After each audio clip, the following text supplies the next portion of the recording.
Good morning. It's actually quite new to us to do an episode in the morning. So good morning, world, and good to see all of you. Welcome to Customer Value and Beyond. I'm Stephen, and I'm honored to have you with us today. We bring you insights from decades in tech, B2B SaaS, and customer success, sharing real stories, answering your burning questions, and exploring new ways to drive real customer value without taking ourselves, hopefully, too seriously. This show's live streaming on LinkedIn and YouTube with recordings available on Spotify, Apple Podcasts afterwards. And we might share the occasional blog post also taking pieces of this episode, and we'll share that on our website. I think enough about us for now. You know me, I'm co-founder and co-CEO of Addressable Value. We're focusing on helping companies realize customer value. But we have somebody very special with us today. So I'm excited to introduce Adrian Beck. Adrian Beck is Global VP of Customer Success, Renewals, and Services at Wiz, bringing 25 years of experience across the Big Four, scale-ups, and global SaaS leaders, managing teams of 300 plus, over 2 billion in contract value, while protecting and growing enterprise revenue. I hope, Adrian, I didn't miss anything, but welcome. And why don't you jump in and tell us a little bit about yourself on what keeps you busy at Wiz? Cool. Thank you, Stephen. Yeah, great to be here. Thanks for the invite. I appreciate it. Yeah, you didn't miss anything on that intro. That pretty much sums it up. So what an intro, right? Yeah. A good way to start the day as well in the morning. So my name's Adrian. I run a big team at Wiz now. We were acquired this year by Google. So in the early stages of transitioning into life at Google. My career is really in two parts. So the first 10 years in the Big Four, as you mentioned, 8.5 years at KPMG, 1.5 years at Deloitte, in London practice, doing all sorts of different engagements, but centering around IT risk, IT governance, IT audit, across a variety of sectors, but mainly TMT, so telecoms, media, and technology. Reached a point where I thought, you know what, I've kind of had my fill of the Big Four. It's a great place to start your career. It wasn't for me long term. And at that point, this 2011, 2012, tech had obviously exploded even more. And so I wanted to really get into technology. So got a bit lucky in terms of a call from a recruiter pitching an application security startup called Veracode, who were just coming across from the US and starting to expand globally. And didn't think too much about it, jumped in, and that marked really the start of where I am now, which is 14 years. I always lose track of the years. 14 years in cybersecurity vendors in basically customer success. So building out either from the start teams or taking on and evolving post-sales teams to some future state. So in the cybersecurity world, if you're familiar, application security, 3.5 years at Veracode, 5 years at a company called Tanium, which is an endpoint security vendor. So looking after the machines, essentially, that are out there. 1.5 years at another endpoint vendor called cybersecurity, and then prior to Wiz, 2 years at Okta. So moving into the more identity part of cybersecurity. So that's my career. Outside of that, I'm UK based. I have a big family of 4 children, so life is pretty busy right now, both professionally and personally. Lovely. It sounds amazing, and I'm already intimidated by your CV. So that was quite a journey. So and I think that's also one reason why I always love our conversations. So I think we met, at a London Success Unplugged event or something like that. Probably, I don't know, almost a decade ago. And always these conversations were always like super fun and deep and engaging, because I think you can just tell that you have a deep background in consulting, and that you take this consultative approach to customer success quite seriously, right? And actually making sure that customers get to the desired value, they get the outcome they intended to. And I think that's my favorite place in customer success. If you think there's more support-driven teams, a bit reactive, there's the pretty salesy teams, which are more account management type of style, and then there's the consultative teams, and that's kind of the niche I love, and that's why I love these conversations. So much appreciated. We'll talk a lot, I think, probably about AI, right, in this podcast. We might. Yeah. And I think, to your point, having those consultative skill sets, learning how to see the bigger picture, be comfortable with ambiguity, have deep relationships with human beings, understand the minutiae as well as, you know, what a C-level cares about. Like those are all very important skills that I think you get in consulting. So I feel quite blessed that I've had that part of my career and taken it forward, especially in this AI era that we're in. Lovely. And we actually had one of your colleagues from Tanium on, I think last year, Paul Ferguson, who I already knew from like his Cisco times. So it was also a lot of fun. And fun fact, I went to a very nice concert with him once in London at this super cool, like round concert hall. I forgot what the name was, but we saw Gary Clark Jr. there, which was a lot of fun. And so, that was, love Paul, sending cheers. Roundhouse in Camden, maybe? Roundhouse, yes, that was amazing. Yeah. Paul is a legend if he's listening to this. He's in the top 20 most stylish people in the UK, according to Observer newspaper, which is a fantastic. Best suits. Yeah. Lovely. So, Adrian, awesome CV, incredible CV. And what we always love to do is asking people what we can find about them, right? So probably by now, everybody has checked your LinkedIn profile and was just as blown away as we were.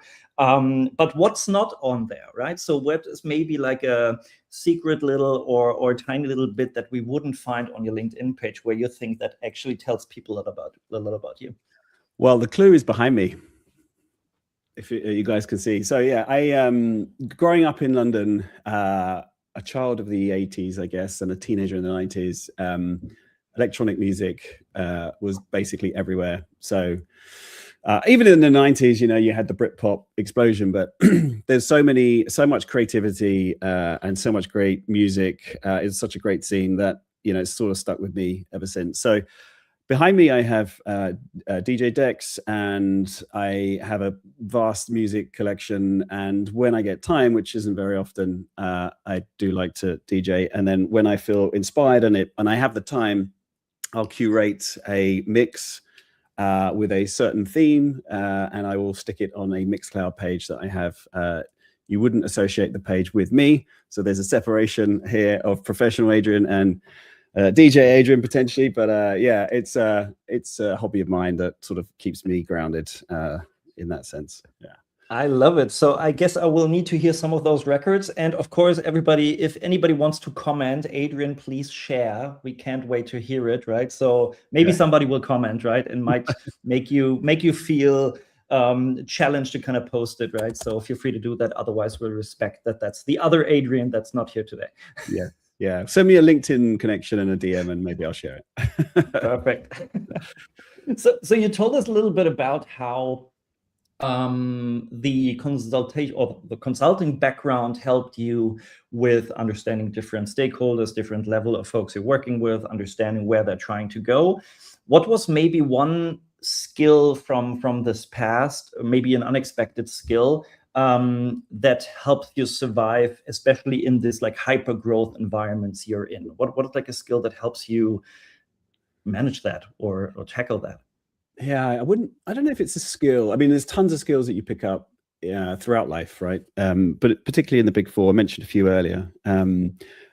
Outside of the word skill, there's a few moments I think in my life that kind of reinforces the notion of like not doubting yourself, right? And being determined to succeed. So just the school I went to, it's called Latimer School in North London, is a very, very good state school, right? So it's not a private school or anything, but it's selective. And my brother, 2 years older than me, he got in no problem, and I didn't. So they have assessments and stuff.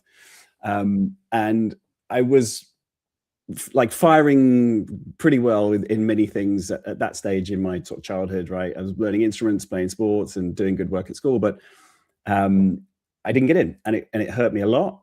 So my parents basically had to go up to the school, to the Board of Governors, and appeal. So they kept a couple of spaces in the intake for people on appeal, and I got in. And then so I immediately entered the school and felt a little bit like, do I deserve to be here? I've kind of sneaked in through the back door in a couple of paces that were sort of reserved. And in the end, I got better grades. You know, when you go through all the GCSEs in the UK and then A levels at the end, like better grades than most people. So I kind of felt sort of justified and thought, actually, you know what, I needed to have more faith and more belief in myself. If you trip up or you don't succeed in one thing, like, you know, take the opportunities when they come. And so, you know, that sort of set me up, I think, a lot for my future. This, you know, everybody has some of those pivotal moments. I think that's one of them for me. Love it. And as a bit of a movie geek and probably like a more uneducated question, did the school at all look like Hogwarts? It was founded a long time ago, yes, but it was not one of those, you know, gothic-y sort of buildings with a train that comes up. No. Okay, I'm just slightly disappointed, but yeah, I think it's fine. I probably would still think it looks like Hogwarts, so, but yeah, that's just me. So in our recent conversations, I think I was probably, of course, also very curious about like how things changed now working for a company like Google, right? And how things changed in like the whole aspect of things, right? The whole scope of things. Was there ever a moment, and I think that also means, and I relate to this a bit like when I tell people at my family gatherings what I'm doing, right? And how things are happening. Was there ever a moment where you thought like, okay, I need to pinch myself that this is actually my job and this is actually what I do for a living? Did you ever have such a moment, either at some of the previous companies or recently? Yes, I think so. So the team I have right now is the biggest that I've had in my career, so I feel very fortunate. In some ways, you know, it's I've always managed to get to know or at least put a face to the name of all my previous teams, because they've been manageable sizes. And then, you know, you reach a point when you sort of cross 100, maybe 150, where you're kind of hanging on to that notion of like, can I get to know everyone? Do I know who's who?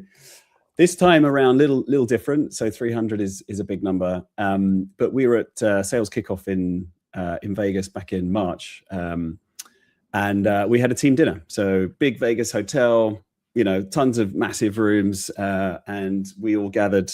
Each team had a dinner, and I remember sort of standing in the middle, and I did a video call with my wife, and sort of did a sort of 360 rotation video call, and just seeing everybody in the room. And it actually wasn't everybody. The support team, bless them, weren't there, but just taking that moment in and thinking, you know, this is the team, this not just for me personally career wise, the biggest team, overwhelming, but also like a really solid team of incredible people that work really, really hard, especially in a place like Wiz. That was a pinch me moment for sure. Yeah. Love it. And that's a huge team, by the way, right? So the biggest team I managed was close to 100, which was already a challenge, right? And which really makes you focus a lot on like this middle layer you kind of require to manage these teams well, yeah. Which in this scope, of course, also needs to be quite bigger. And funnily enough, we already got a live question, especially on that team focus. Somebody, yeah. And I won't name names, right? So if anybody wants to have their name called out, right? So please add that as a comment, right? So please call my name. Somebody asked, how can you be still alive while managing hundreds of people? Not sure if there's a background for this question, but I guess there's someone with experience managing teams. Alive, wow, interesting word. Well, don't kill yourself. No job is worth killing yourself. Yeah. So it's all about structure, right? So back to your point about layers, Stephen. So I have a leadership team of 4 people. So I have basically geo leaders who are responsible for the same teams that I'm responsible for pretty much. And then I have a sort of separate 4th leader who runs my renewals team that's not geo focused per se into me. So that is our core leadership team. We meet on a weekly basis, etc. And then I have what I call my extended leadership team, my XLT, which is anyone who is a manager in the whole group, including the 5th part of the post-sales teams, the support team, which doesn't report into me. They did last year, but we're constantly changing like most companies. So that is the group, to answer the question, that is the group that is structured to manage the teams, manage the growth, manage the results, manage the hiring, etc. And we work that way. So as we grow, we've had to create additional layers. So there are a few, especially in the US, obviously the bigger team, we've got a director layer now as well. So that happened last year. So gradually building that out, and that's how you do it essentially. But now working for Google, interesting fact, when you navigate up the org chart on the system, Sundar has 190,000 people under him. So there you go. And still seems to be doing well, and is managing his day to day. Yes. Awesome. And by the way, we got another comment, which was, "Hi, Stephen," and I'm saying hi back. Great to have you. In SaaS, right, and AI, there's usually a bit of a friction, right, between the different teams, and a bit of silo building between maybe sales, product, customer success, marketing, and all the teams we have in place. Especially in the security ecosystem you've been in for, as you said, 14 years. Where do you think, especially in this environment, is the biggest disconnect that prevents companies from delivering value post-sales? Interesting question. Yeah, I mean, so especially in cyber, the speed of product innovation, product delivery is very, very important because the world is changing so fast and threats are changing so fast. So one friction point when I think about product and engineering sort of sitting behind them and my team is the speed of development. Can we keep up? And Wiz is honestly one of the most crazy places from that perspective. So we release new features every week, and they can be big releases, they can be minor tweaks, etc., functionality. So we have to have quite a rigorous enablement training education program, and you've got to keep up with that. And then the other sort of angle to it, sales, sales are motivated to paint the picture, right, and drive the sale. Cyber is not a nice to have anymore. And it's becoming, with Mythos, if everyone's sort of familiar with that kind of milestone event. So an Anthropic model basically was hacking things that previously had been not hacked before. AI puts another layer on it and actually enhances or accelerates that conversation out in the field with new prospects, etc. So CS is sort of caught between those two elements, right? We've got a product to learn that's growing all the time, sort of growing outwards and getting deeper and more sophisticated, and then we've got a heightened sort of sales motion where sales are super interested and actually, sorry, not sales, customers are super interested in what we have to offer and are eager to buy, etc. So balancing the technical knowledge with the expectations in the field, making sure that we can deliver against those expectations, maybe temper some of those expectations actually from the customer, making sure they understand the blockers that they're going to face, because rolling out a new piece of functionality is not always easy, and then obviously keeping up with what's out there technically. So it's tough. It's not easy. Love it. And maybe digging a bit deeper into that, right? So at Addressable Value, we're advocating a lot that teams or aligning teams around customer value drivers, like something measurable, like speed, efficiency, economics is actually what's driving your business. How would your teams, or how would you ensure that the products you're building to secure cloud environments align with the sales promise and what CS might measure afterwards? Yeah, so for us, we try to centralize everything on the platform. So, the common question that our founders in particular will ask is, well, should it be on the platform? Could it be on the platform? And so we've built quite a lot of features and functionality, including this thing called a champion center. So for the day-to-day technical users, the security folks, 99% of the platform is where they will spend their time and navigate, etc. But there is a corner called the champion center, which really is about onboarding. It's about your journey with Wiz, your journey with cybersecurity, cloud security, AI security, what you've achieved, what you've unlocked, and obviously a ton of metrics and reporting. So we have some common metrics, common KPIs that we align to. I'll give you some examples, like workload consumption. Workload consumption is the volume of cloud workloads that you're scanning, right? And this is a term that will be talked about in the first new business meeting all the way through to renewal, and it's a common metric that we track. And this is the the fuel that powers the platform, essentially, the security graph that we have, which I can talk more about. From a security perspective, we have a notion called toxic combinations, right? So these are the sort of really bad interrelated findings that can be exploited, right? And here humans are being replaced by AI a little bit, right?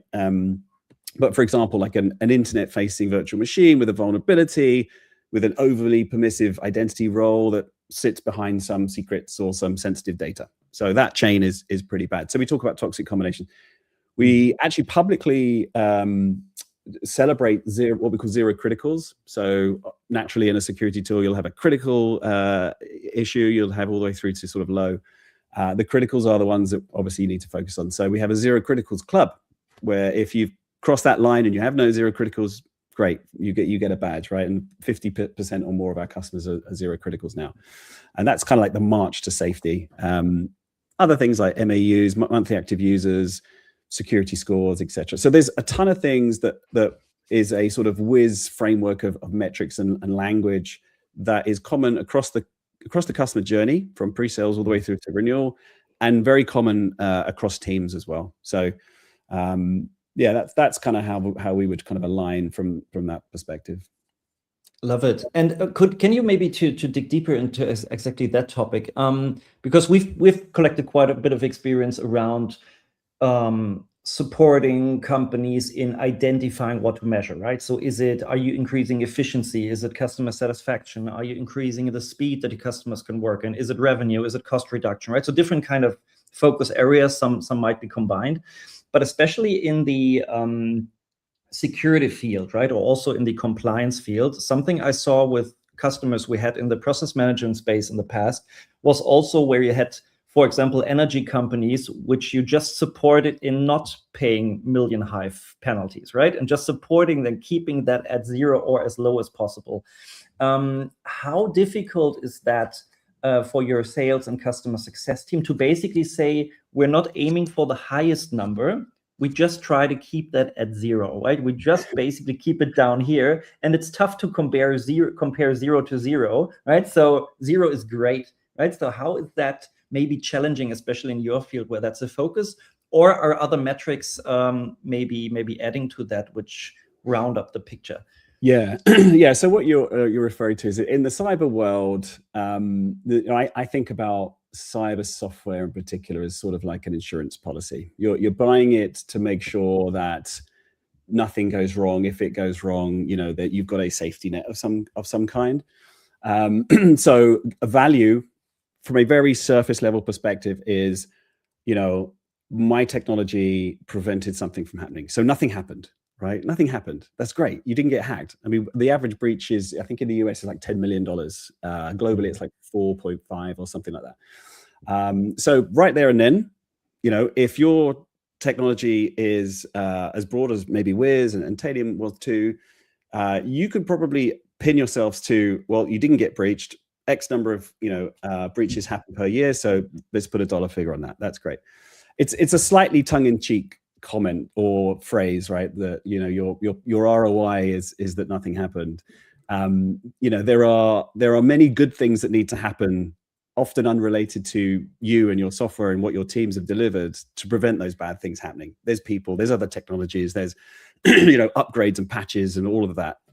So it's a kind of a tongue-in-cheek comment. I think for me, I've seen an evolution in the cybersecurity software world of sort of visibility being the first phase. So my technology gives you, security team visibility into everything. And Veracode was very much like that in the early days. I haven't kept pace with the Veracode platform, but you'd scan a piece of software and you'd get hundreds, maybe thousands of vulnerabilities. But you'd have to go through those with the developers to work out whether it was a valid thing or not. So you'd need people who deeply understood code. Where we are now, especially at Wiz, is all about context. So Wiz is powerful enough to say, okay, there is a vulnerability there, but you've got other controls around it that it's not exploitable. It's not an immediate sort of critical or priority risk that you should focus on because there's a layer of protection. That toxic combination is not there. And then so you get to a place where you filter. So yes, there's a big list of bad things, but the context shrinks that list to the things that you really need to focus on.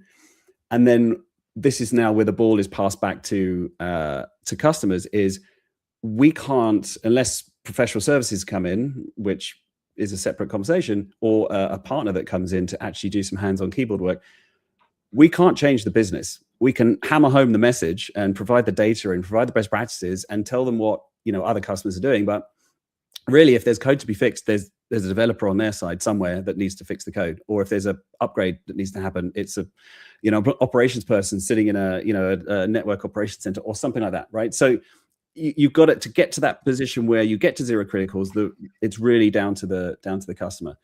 So that's the kind of ROI journey from a very surface level perspective. But I would say, like, maybe this is a consultant in me, from a business process perspective, there's ROI, there's deeper levels of ROI in there. So one of the big things that every cybersecurity vendor talks about is tool consolidation. So there are literally thousands of cybersecurity software vendors out there. And quite often, shiny new things come along. Chief information security officers will rotate, right? It's quite a short tenured role on average. And so you end up with tool sprawl. So Wiz has grown tremendously in the last 2 years to a true platform. So we have, solutions for developers. We have solutions for operating teams, or security operations center, I should say. Cloud teams, network, identity teams, etc., all in the Wiz platform. So we have a good as opportunity as any to say, right, here's your ecosystem. Maybe not completely retire this tool over here, but certainly you possibly don't need that piece of it anymore. And so tool consolidation, simplification, etc., is one element to it. And then there's sort of a time side to it as well. So if your process with those 10 tools took you a long time, and now you've removed that, can we measure that? It's almost like a before and after comparison, right?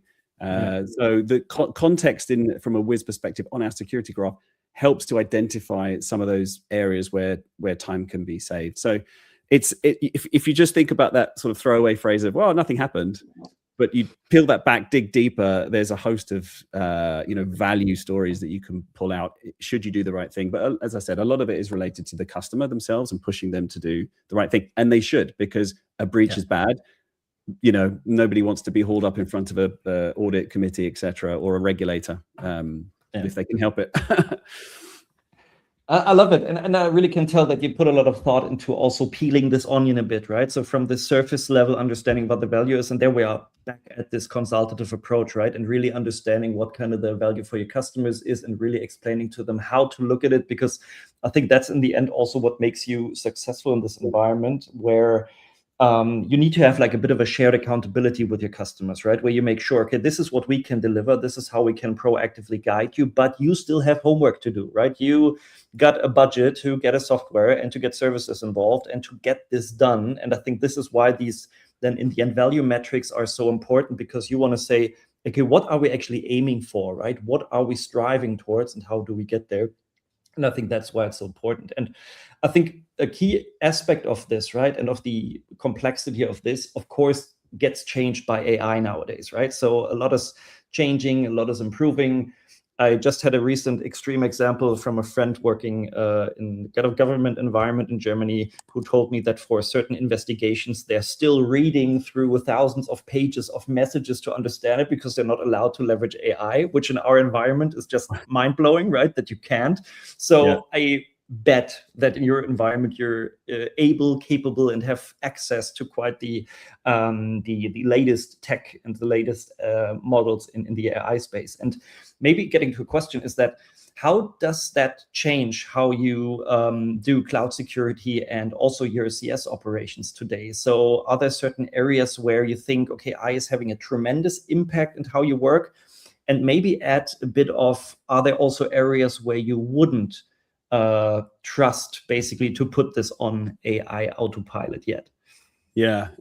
Top of mind probably for everyone right now. I would say for the security industry, it's a complete game changer from both a offensive angle and a defensive angle. And you could almost think about it like AI has now sort of taken over security. So security is probably one of the most powerful applications for AI in that sense, right? And I think, like I mentioned Mythos before, like from an offensive perspective, thankfully that wasn't really out there in the wild. It wasn't developed by some nefarious group somewhere. And Anthropic, obviously, one of the main frontier labs, as they call. So we know that these things can do some incredible damage. And I don't know if folks caught the OpenAI and Hugging Face story yesterday, but that was incredible. So the trend, especially with OpenAI, right, is that actually the security, as I mentioned, like the security use cases are pretty powerful, right? So we will probably see security offerings from AI labs going forward. And so it looks like OpenAI were doing some testing. They softened some of the guardrails a little bit. They set it a task, and it broke out, not necessarily to attack, but to get the answer. So it broke out of OpenAI's guardrails, which were admittedly released or lessened a little bit. It was going through some benchmarks at Exploit Gym, I think it was called. I've not heard of that personally.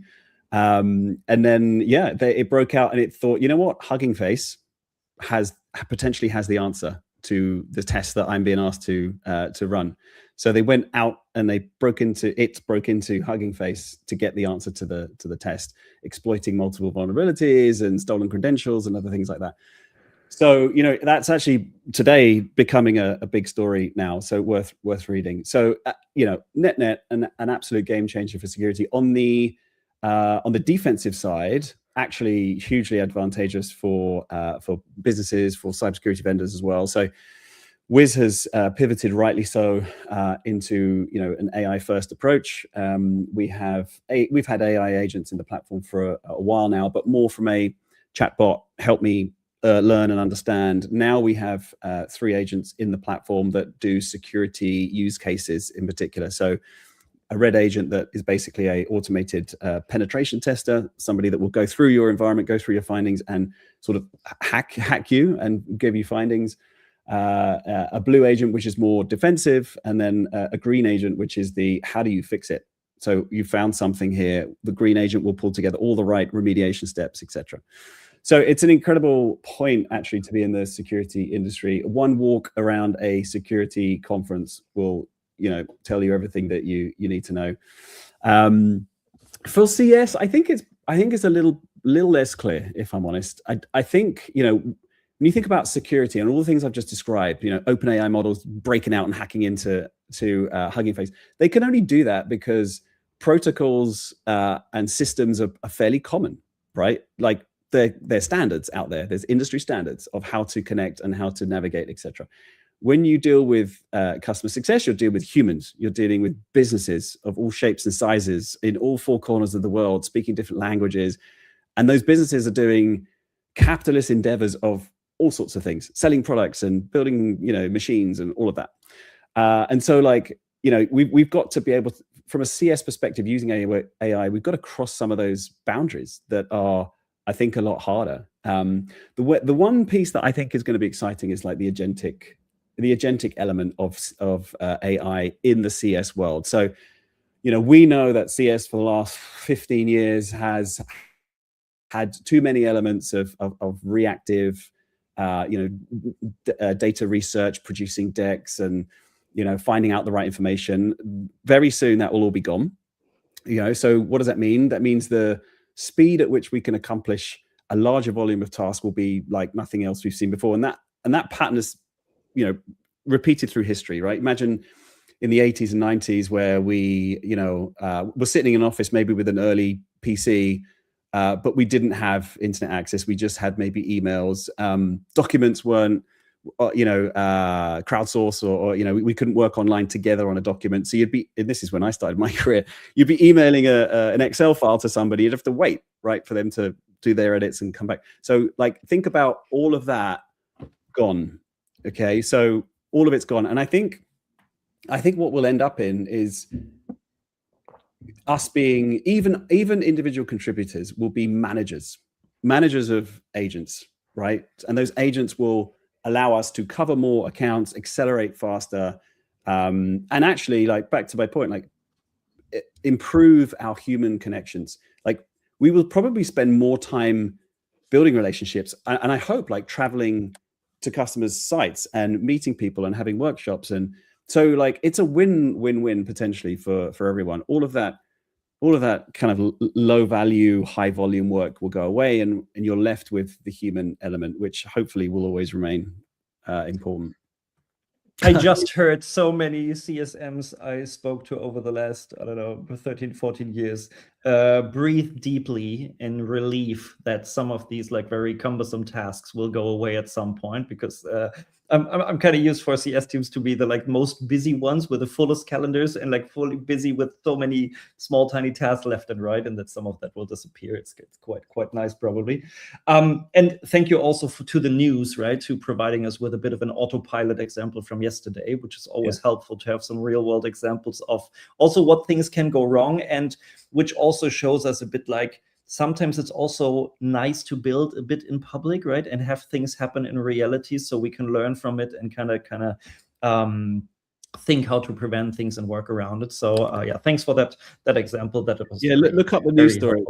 It's fascinating, actually. Yeah, I read it yesterday evening and I was quite blown away. But I'm curious to learn more about like the technical nitty-gritties, how that came afar. So yeah, super interesting. And I think this agentic approach, right? This is also something we're of course working with heavily, right? So for us, it's like this agentic approach to value engineering, value selling, and value realization, right? That's something that keeps us very busy, and I think is something that where the story just goes towards, right? Where you try to help support teams, and on one side you need like I call it classic SaaS platforms, which helps you with understanding the business, reporting, dashboarding, and the likes, which I think will remain because you will still have boards and management teams and people trying to understand stuff.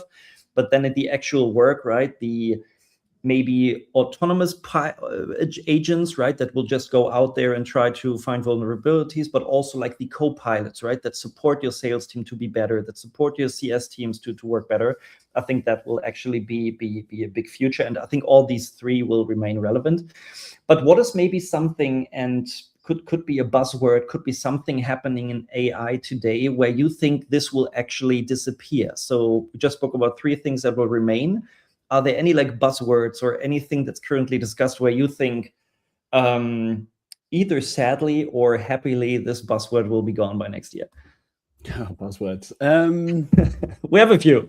I think if you filter this by buzzwords, we also had a few, but you can't do without buzzwords, right? That's right. Yeah. I don't know about buzzwords in particular, but like naturally, I think the good old days of logging into tools to filter on a account that you're running, to get a chart for a deck, like that's going to go, right? And is software, like, what they think about like a CRM system, what is the power there? What is the hook? It's not the UI, it's the data. It's the fact that it is the golden source of every customer you have, what they bought, etc. And so there is one particular big CRM that I've never really liked the UI. Let's just leave it there. But so imagine stripping that away, and exposing the data, the APIs, to allow an agentic or AI orchestration layer to come in and exploit and use in the right way and translate, right? I think that's going to fade away, right? That will be the default model in probably a few years, and then obviously like the big companies are anticipating that. Yeah, I don't know, like buzzwords per se. I think there's a few frustrations I have out there. There's things that I wish would fade away. LinkedIn used to be, when I signed up to LinkedIn, it was a good sort of networking site. Now it's sort of social media, and then there's a CS element to LinkedIn, which frustrates me a little bit. There seems to be a lot of people on there, who potentially haven't had the experience building big teams and, driving P&Ls and fixing big problems, but yet offer a lot of advice. So I'll stop there. But there's, that when I think about what should fade away, maybe there are some sort of elements in our CS industry rather than AI and buzzwords in particular. I fully understand. And I had one colleague once say that there's just so many more CS experts out there than B2B SaaS success stories. So it's quite amazing. So you kind of have to put that together. But very, very interesting industry to be in.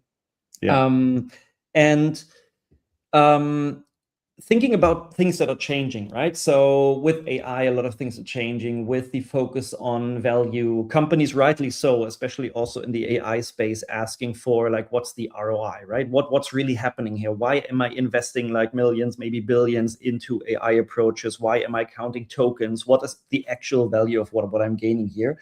And with that, we see a lot of conversations and discussions as well. And something impacting us as well is that basically the seat-based pricing model, right, is maybe disappearing somewhere. And also other things about like the typical SaaS customer journey are changing. So what's something where you would think that this customer journey, the renewal model, the pricing, are there any areas where you think in the time frame of, well, we usually say 5 years, but 5 years in AI time sounds a bit ridiculous. What would you think? What is changing drastically in this customer journey in the future?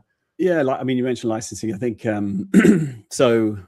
At Wiz, it's not licensed by user per se. It's licensed by elements are, but it's licensed by workload scans essentially. But I think back to like how AI is going to transform SaaS and software, like the per seat, per human licensing will gradually fade away for sure, because how and when and what do you charge when AI is operating at that layer? And like, consumption-based pricing, already many elements of the tech world price and bill by consumption. But I think like moving to outcome-based pricing, I think is probably the future.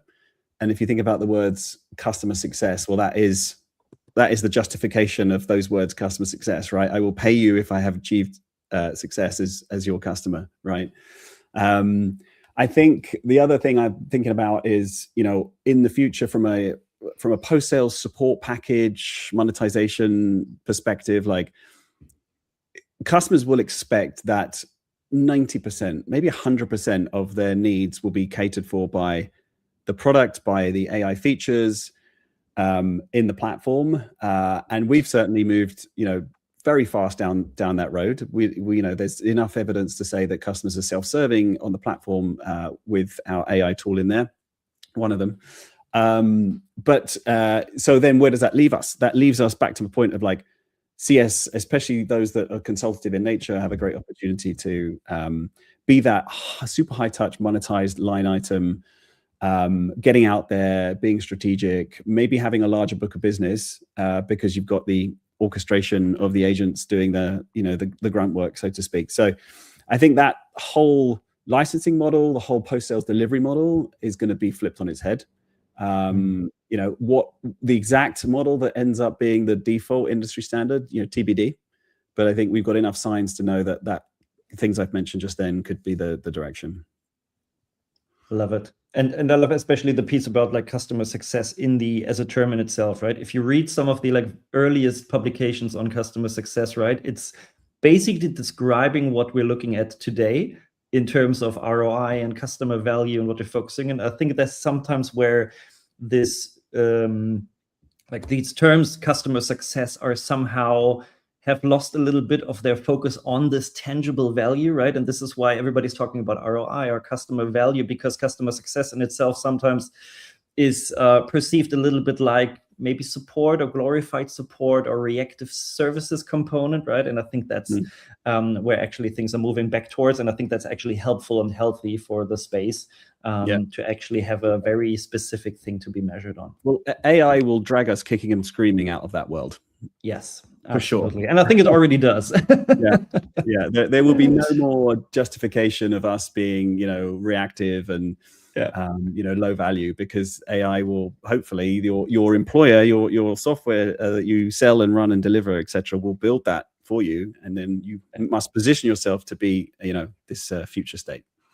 Yeah, and I kind of like the fact that customer success is coming back to like not being a team, but being an aspect that the company has to focus on. I think that was an important stage. So Adrian, you're managing a large team right now. So I would guess that over your career, you have either directly or indirectly touched the careers by now, probably of thousands of people, right? Because if your team is 300 now, you move companies a bit, right? So that happened quite a bit. So just, right? So digest that number a little bit, right? So sometimes you have to hear these numbers, how many people you probably impacted.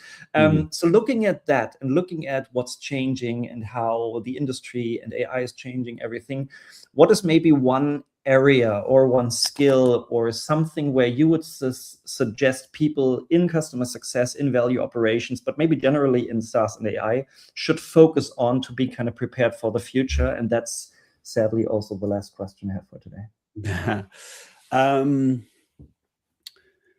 So yeah, I think I'll touch on some of the things we talked about on this podcast, right? So the ability to be consultative, the ability to ask incredibly insightful questions, very open-ended questions, deep curiosity to understand the landscape of your customer, outside in versus inside out. Putting yourself in the shoes of the people you're speaking to.